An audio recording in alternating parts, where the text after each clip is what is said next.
ओम नमो भगवते वासुदेवाय। तुला राशि, आपके लिए ये अगस्त 2025 का महीना कैसा रहने वाला है?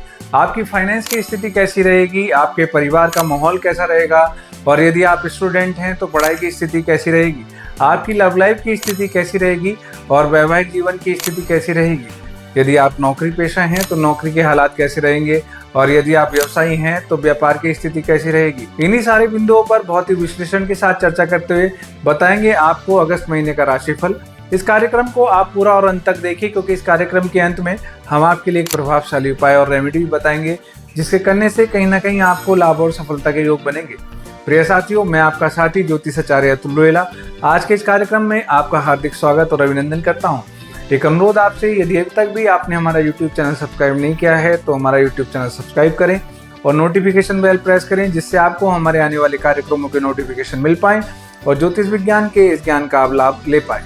आइए अब जल्दी से जानते हैं तुला राशि आपका अगस्त 2025 का राशिफल। सबसे पहले बात करेंगे प्लेनेटरी ट्रांजिट की, मतलब इस अगस्त महीने में कौन से ग्रह आपकी जन्म कुंडली के कौन से भाव को प्रभावित करेंगे और गोचरवश आपकी जन्म कुंडली के किस भाव में बैठे हैं। देखिए, बात शुरू करते हैं। सबसे पहले आपकी जन्म कुंडली के लग्न भाव यानी कि प्रथम भाव में चंद्रमा बैठे हैं। इनका गोचर 2.25 दिन का होता है और ये बहुत जल्दी अपना राशि परिवर्तन करते रहते हैं। चलिए अब आगे बढ़ते हैं। आपकी जन्म कुंडली के पंचम भाव में राहु देव विराजमान है। आपकी जन्म कुंडली के छठे भाव में शनि देव विराजमान है और आपकी जन्म कुंडली के नवम भाव में गुरुदेव और शुक्रदेव विराजमान है। आपकी जन्म कुंडली के दसम भाव में बुधदेव और सूर्यदेव विराजमान है और आपकी जन्म कुंडली के एकादश भाव में केतु देव विराजमान है और जन्म कुंडली के द्वादश भाव में मंगल देव विराजमान है। कुछ इस प्रकार की आपकी जन्म कुंडली की स्थिति रहने वाली है इस अगस्त महीने में। इस अगस्त महीने में दो बड़े परिवर्तन भी होंगे। देखिए, 16 अगस्त को सूर्यदेव अपना राशि परिवर्तन करेंगे और आपकी जन्म कुंडली के दसम भाव से एकादश भाव में प्रवेश करेंगे और 21 अगस्त को शुक्रदेव अपना राशि परिवर्तन करेंगे और आपकी जन्म कुंडली के नवम भाव से दसम भाव में प्रवेश करेंगे। सबसे पहले बात करेंगे आपकी राशि स्वामी के बारे में।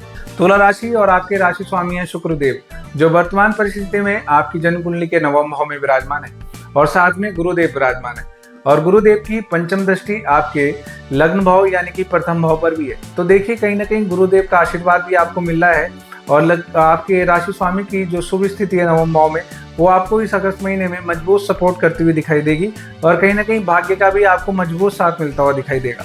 इस अगस्त महीने के दौरान आपको दूरस्थ यात्राएं करने के भी कई अवसर मिलेंगे। अब आगे बढ़ते हैं और बात करते हैं आपकी फाइनेंस की स्थिति के बारे में। देखिए, आपकी जन्म कुंडली के द्वितीय भाव के स्वामी मंगल देव आपकी जन्म कुंडली के व्यय भाव यानी कि द्वादश भाव में यानी कि 12वें भाव में गोचर किए हुए हैं। तो ये समय कहीं ना कहीं फाइनेंस के हिसाब से तो अच्छा नहीं है। अचानक खर्चों में बढ़ोतरी होती हुई दिखाई देगी और आपकी सेविंग्स भी ढीली होती हुई दिखाई देंगी। सेविंग्स की बढ़ोतरी के लिए आप इस समय नियमित रूप से हनुमान चालीसा का पाठ करें, उससे आपको लाभ मिलेगा। बात करें परिवार की स्थिति के बारे में। देखिए, आपकी जन्म कुंडली के चतुर्थ भाव के स्वामी शनिदेव आपकी जन्म कुंडली के छठे भाव में विराजमान है और आपकी जन्म कुंडली में दसम भाव में बैठे हुए बुधदेव और सूर्यदेव कहीं ना कहीं अपनी सप्तम दृष्टि चतुर्थ भाव में बढ़ा रहे हैं। तो कहीं ना कहीं बुधदेव का और सूर्यदेव का आशीर्वाद तो परिवार में मिल रहा है, लेकिन शनिदेव छठे भाव में है, तो कहीं ना कहीं छोटे मोटे तनाव की स्थिति परिवार में बनी रह सकती है, जिसका आपको बहुत अच्छे से ध्यान रखना पड़ेगा। और इस अगस्त महीने में ये जरूरी है कि अपने प्यार पे और अपने परिवार पे आप दोनों पे फोकस करके रखें। अगर आप ये फोकस लूज करेंगे तो कहीं ना कहीं आपको परिवार में छोटे मोटे स्ट्रेस के पॉइंट आपको दिखाई दे सकते हैं। इस बात का आप ध्यान रखें। अब बात करते हैं, यदि आप स्टूडेंट हैं तो पढ़ाई की स्थिति कैसी रहेगी। देखिए, आपकी जन्म कुंडली के पंचम भाव में पहले से राहु देव विराजमान है और पंचमें शनि जन्म कुंडली के छठे भाव में विराजमान है। तो ये स्थिति बहुत पॉजिटिव तो नहीं है। कहीं ना कहीं आपका पढ़ाई से मन भटक सकता है। आपकी जन्म कुंडली के एकादश भाव में बैठे हुए केतु देव भी अपनी जो सप्तम दृष्टि है पंचम भाव पर डाल रहे हैं। तो कहीं ना कहीं आपको अपनी पढ़ाई पर फोकस बनाकर रखना है। पढ़ाई से फोकस हट सकता है और यदि आप कॉम्पिटिटिव एग्जाम की तैयारी कर रहे हैं तो वहाँ भी आपको ज़्यादा मेहनत करने की ज़रूरत है।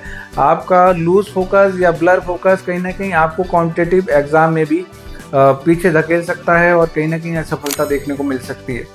तो अपने एफर्ट्स को बढ़ाएं। राहु देव कहीं ना कहीं आपको यहाँ बैठकर भटकाएंगे, इस बात का आप ध्यान रखें। आप बात करें लव लाइफ की। देखिए, यहाँ पर बैठे हुए राहु देव लव लाइफ में नए नए ट्विस्ट लाएंगे। आपको उन ट्विस्ट को मेंटेन करना है, लेकिन लव लाइफ में ये शक की स्थिति भी पैदा कर सकते हैं। आपकी लव लाइफ में किसी भी प्रकार का शक आपको डिस्टरबेंस दे सकता है, इस बात का आपको ध्यान रखना है। बात करें यदि आप नौकरी पेशा हैं तो देखिए आपकी जन्म कुंडली के जो छठे भाव के स्वामी हैं गुरुदेव, वो बैठे हैं जन्म कुंडली के नवम भाव में, तो कहीं ना कहीं नौकरी परिवर्तन का एक क्लियर इंडिकेशन दे रहे हैं। इस समय कहीं ना कहीं आपको अच्छे नौकरी परिवर्तन, इंक्रीमेंट और प्रमोशन के चांस भी दिखाई देंगे।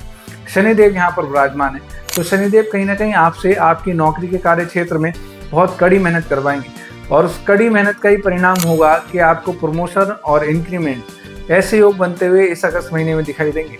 बात करें वैवाहिक जीवन की स्थिति तो देखिए आपकी जन्म कुंडली के सप्तम भाव के स्वामी मंगल देव जन्म कुंडली के द्वादश भाव में विराजमान है, तो ये स्थिति कहीं ना कहीं वैवाहिक जीवन में थोड़ी सी दिक्कत दे सकती है।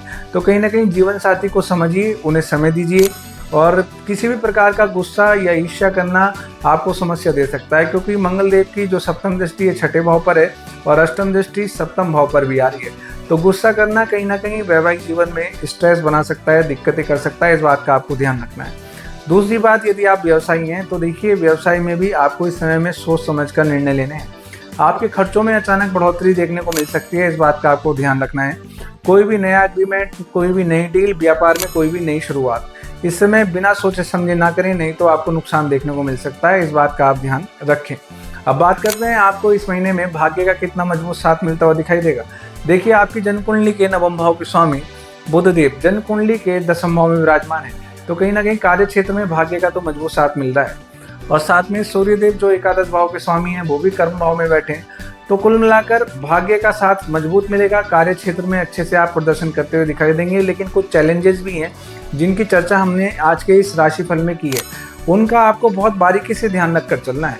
देखिए एकादश भाव में बैठे हुए केतु देव ये भी आपकी आमदनी को प्रभावित कर सकते हैं, इस बात का भी आपको इस अगस्त महीने में ध्यान रखना है।